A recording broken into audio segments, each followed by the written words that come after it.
primary and secondary colors. And that's the exercise. They're starting to understand that complementary colors in optical terms make each other more intense, but physically, the complementary colors make each other less intense when we mix them together. And we can make kind of grays and browns out of them. So that's the exercise in complements, and that's our second exercise. The third exercise that we do is based on another idea of how these colors relate to each other. And complementary colors make contrast. You know, they cause each other to seem more intense, and when they're put beside each other, they create a real contrasting visual effect. Whereas here we have the idea of analogous colors. Analogous colors are beside each other on the color wheel. And so for the next exercise that we do, we're going to think in terms of analogous colors. And when we deal with analogous colors, we might start with a single color. So in this case, let's start with blue-green. And then we can move 3 colors to the right or 3 colors to the left, and we'll have a family of analogous colors. So in this case, let's go blue-green, green, yellow-green, yellow. That gives us 1, 2, 3, 4 analogous colors. Now I could have started anywhere else and gone 3 either way. On this one I could have gone this way and used blue, green, blue, blue, violet, and violet. Any 4 colors that line up beside each other on the color wheel are suitable for our exercise number 3. It is interesting mathematically. Any 4 colors that you choose that are beside each other, no matter where you start, will always have a primary, a secondary, and a tertiary color. But for this one, we're going to use blue-green, green, yellow-green, and yellow. Those are 4 analogous colors. So for this section number 3 on the page here, we're going to make a little hard edge composition. The assignment description says create a non-representational flat hard edge composition that uses 4 analogous colors. So up here I'm going to write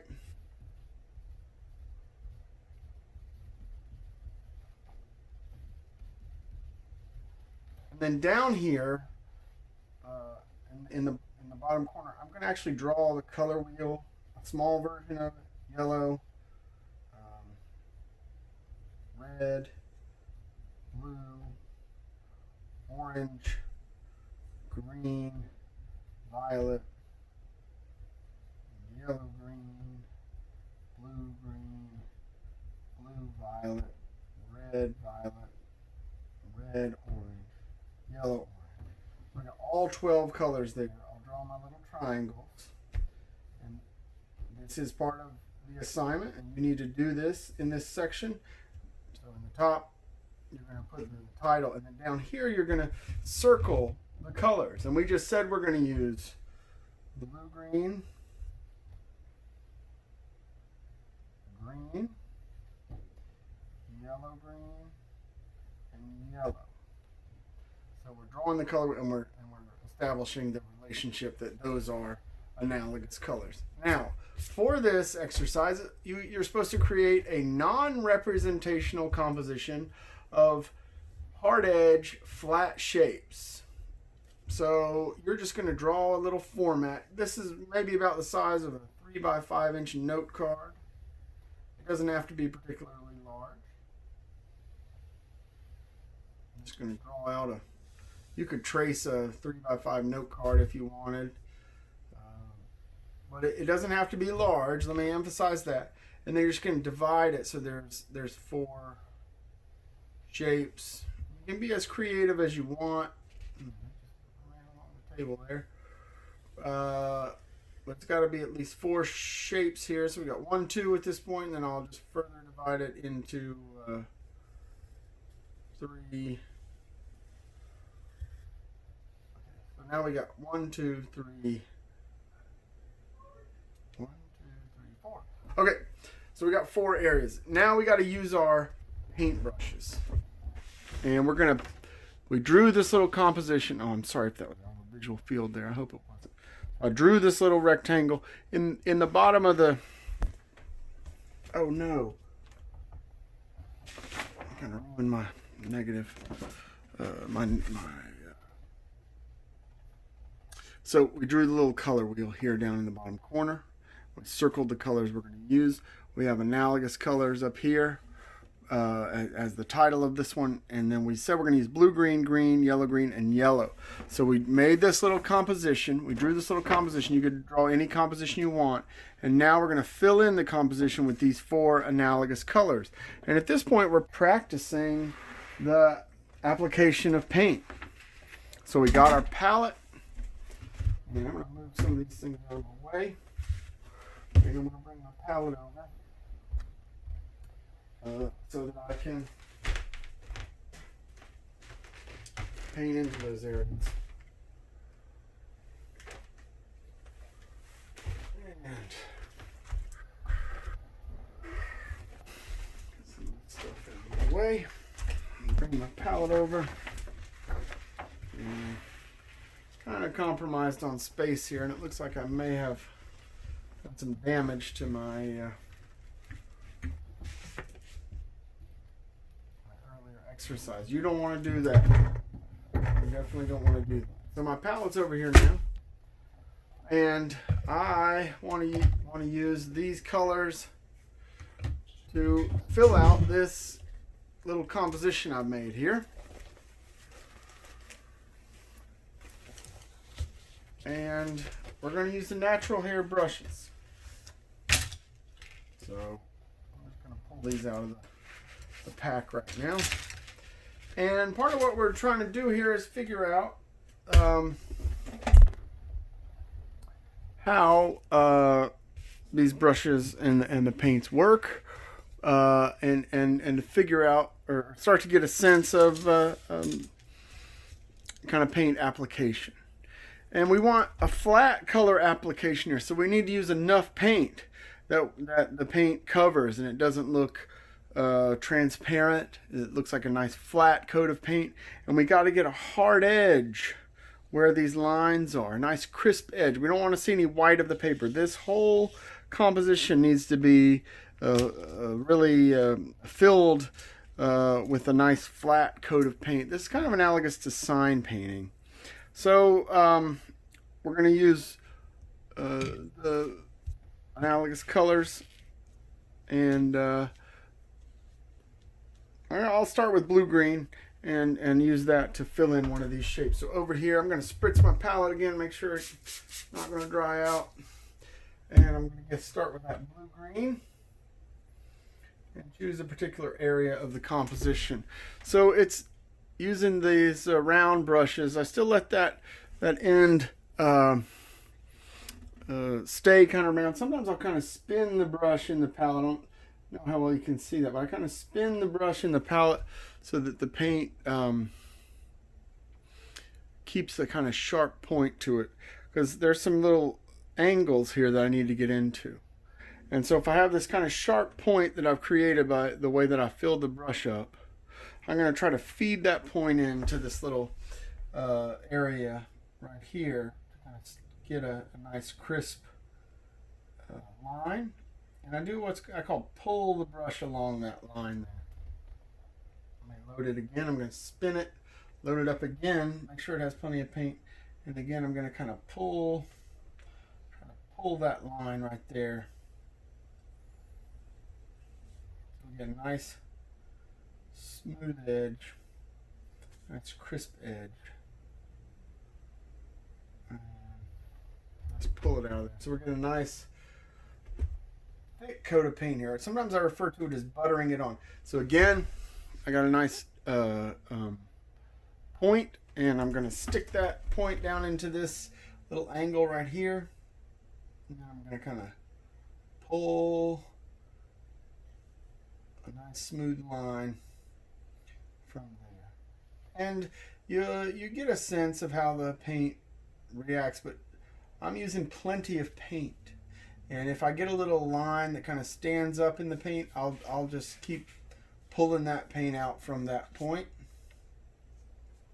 But I want to use enough paint that it gives a nice complete coat to it. Again, I kind of got a point to my paintbrush, and I'm going to put it up into that corner. I'm going to start up there, and I'll pull the paint away from that corner to try to get this this outline here. We really are trying to have a degree of craftsmanship here that is makes this design look neat and cared for and visually attractive. So we want to keep our lines and the outside edges of the composition, everything really neat. Again, I'm going to take the point of the brush and I'm going to kind of feed it up. Oh, I'm getting a clumsy line there. I didn't get the brush very tight. And sometimes you actually have to maybe use a smaller brush to get into a point if you are having difficulty. But if your line at this point is not terribly neat, you can either reinvent your shape to kind of try to make it appear more clean and crisp. No one will know. You can reinvent the shape. Or, as we'll see in a moment, when you're painting the color that's next to it, you can clean up a line at that point using the next color. But again, like I said, craftsmanship is pretty important here. You want to make sure your edges and everything, they don't have paint running over the sides into the next shape. So that's my blue-green area, and the application of paint, I use enough paint that I don't think I'll have to put another coat down. If I see any areas that look kind of thin, at this point I'll just grab some paint and try to make sure those areas are flat, and then I'll use my next color, which is green. Green is my next color, so I'll actually clean the brush out here. Maybe I'll get a fresh paper towel, and I will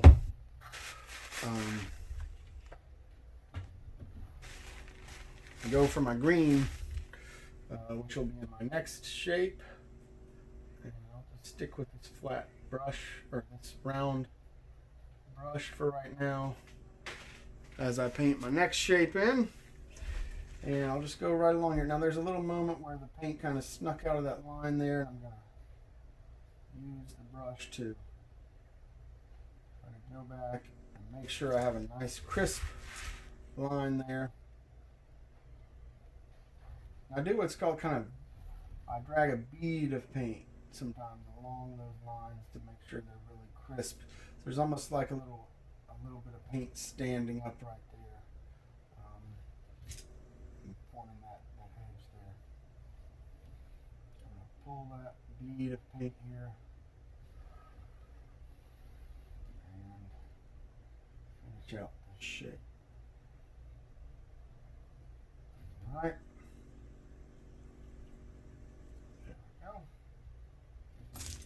And again, I'm going to try to go a little quicker. I think this video is getting long. So, I'm trying to finish things out a little quicker. We're going to use all the 4 of these analogous colors in order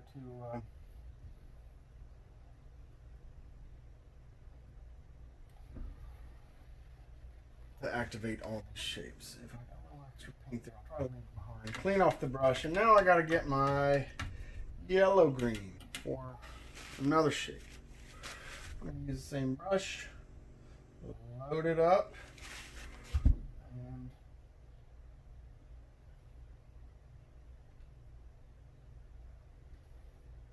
try to get it down here. Now, yellow, green, and yellow are going to give me more difficulty getting a flat application of paint. I want the paint, I don't want to see any brush marks. I don't want to see any transparency. I want it to look like just a really flat, crisp color.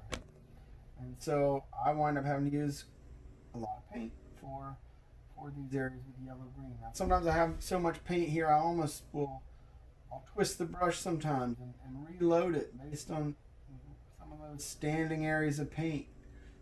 I know I have to spread them out eventually for craftsmanship's sake, but at this point I'm kind of use that paint as I'm trying to get that bead of paint to run along the edge there.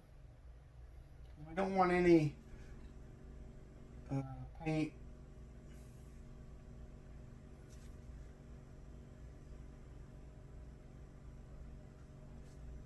a lot of texture. You don't want to leave a lot of brush mark texture. But we also, with some of these more transparent colors, this yellow green is going to be more transparent because the yellow is a pretty transparent color, and its color is dominated by that. I'll load the brush and I'll go to a corner and I'll kind of pull out from there, kind of smooth the paint out as I go.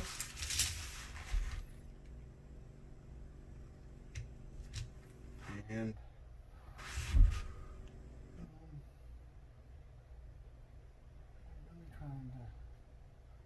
I've been using a round brush here, and sometimes if you're getting the stands of paint, you want to flatten them out. Sometimes the square flats will do a better job of smoothing some of that paint out.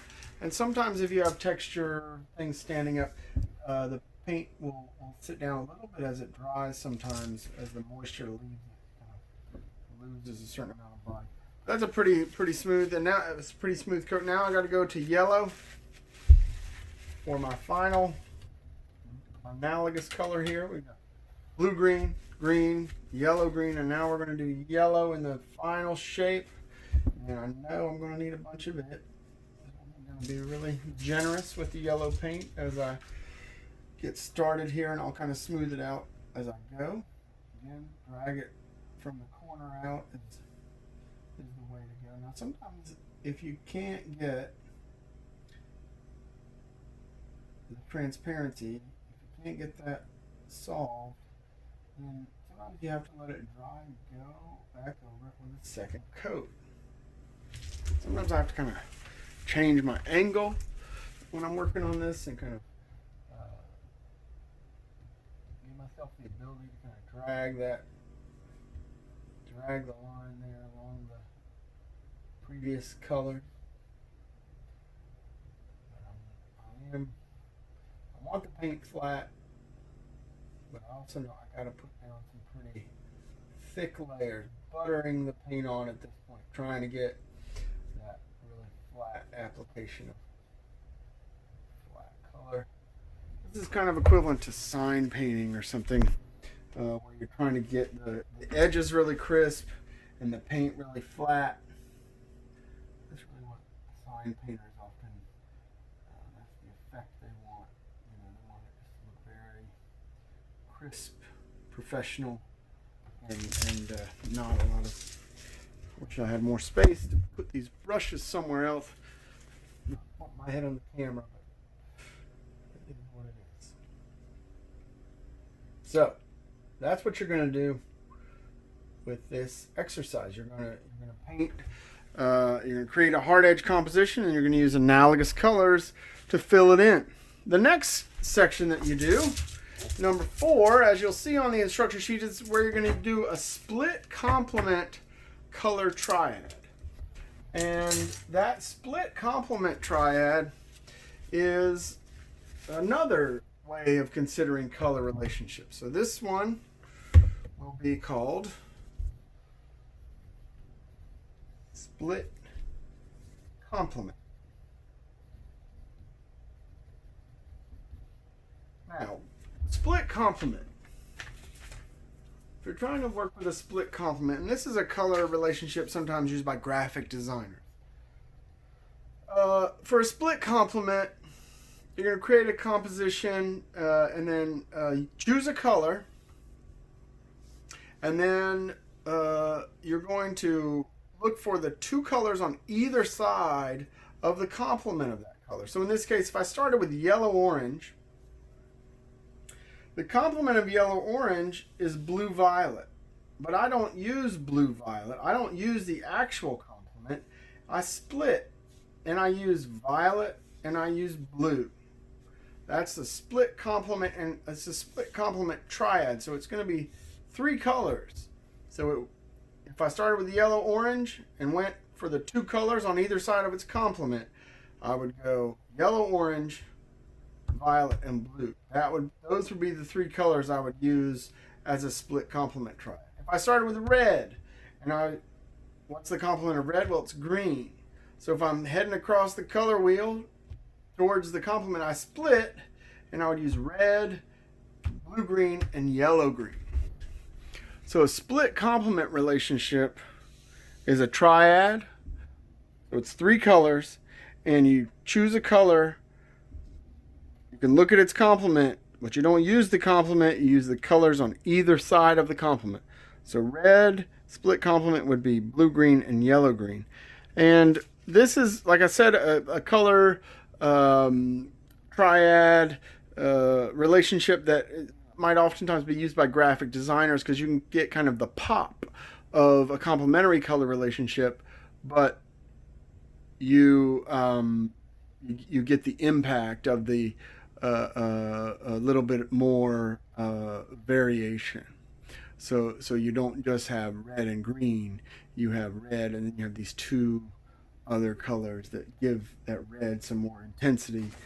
So that's the idea. So for this split complement, why don't I just use the yellow, orange. I'm not going to use blue, violet, which would be the real complement of that. I'm going to split. I'm going to use violet and blue. So yellow, orange, violet, and blue. So I'm going to make a composition similar to this, and I'm going to use, and we got to draw our color wheel again here. So yellow, red, blue, orange, green, violet, and then RG, BG, BV, RV, RO, YO. Starting with yellow, orange. I'm going to circle that one.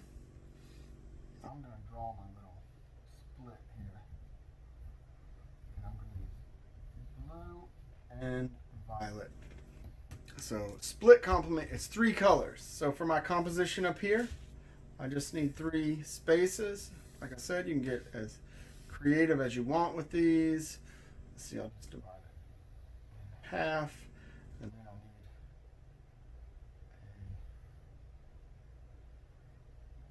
a third sheet, right? 1, 2, 3. Okay, so, and you can do any composition you want. Don't feel like these are what you should kind of be aspiring to use. You can do any composition that you want. Grab this brush. I'm going to try to move kind of quickly here. So yellow, orange is where I'm starting. Grab some yellow, orange up here. I'll use that over here.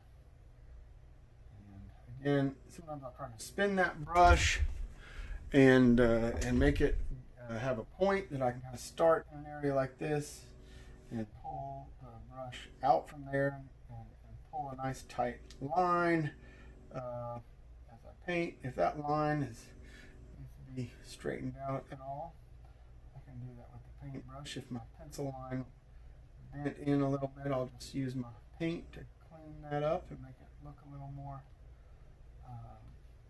craftsman, a little more professional edge there.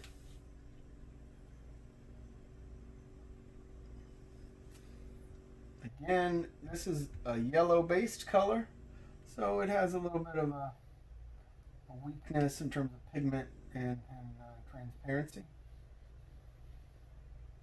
Got a slightly bigger brush this time. It does give me the ability to flatten out the paint a little bit. So as you go, you kind of have to experiment. If you're trying to get into a tight corner, you might need to use a smaller brush and then maybe a larger brush to smooth the paint out as you finish out a shape.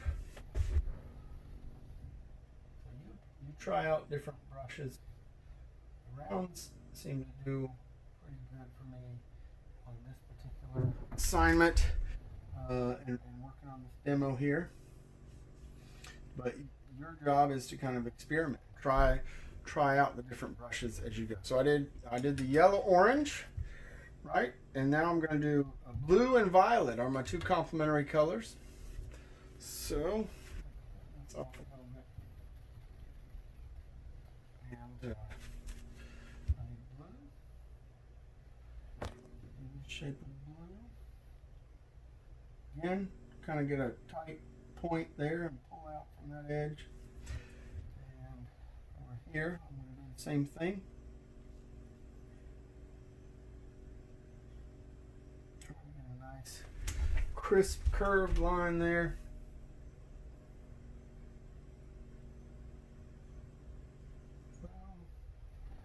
And then I got to pull this straight line down here. Start in the corner there. Move out from that line. And using plenty of paint here. Trying to get a nice flat coat. And a really crisp line. I don't want any, I want it to be a nice smooth crisp line. I don't want any of the blue paint feeding into the orange part or vice versa. And now I got to get my violet. Clean off that brush. Grab this violet. And the violet. I might need a smaller brush for that little corner right there. It looks kind of dangerous.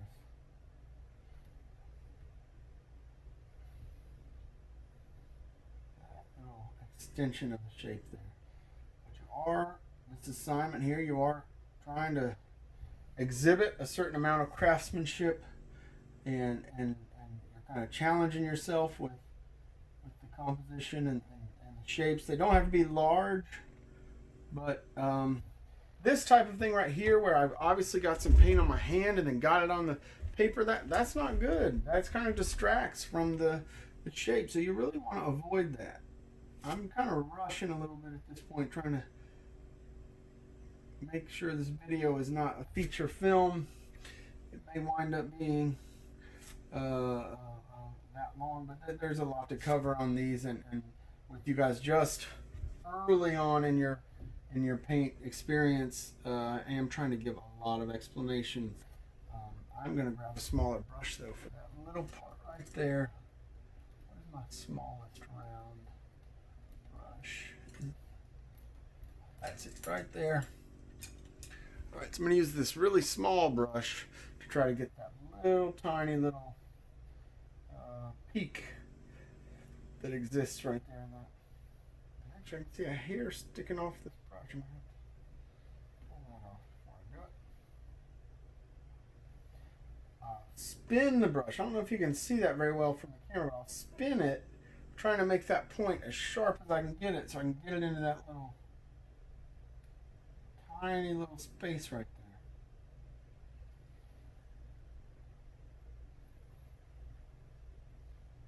They sell, really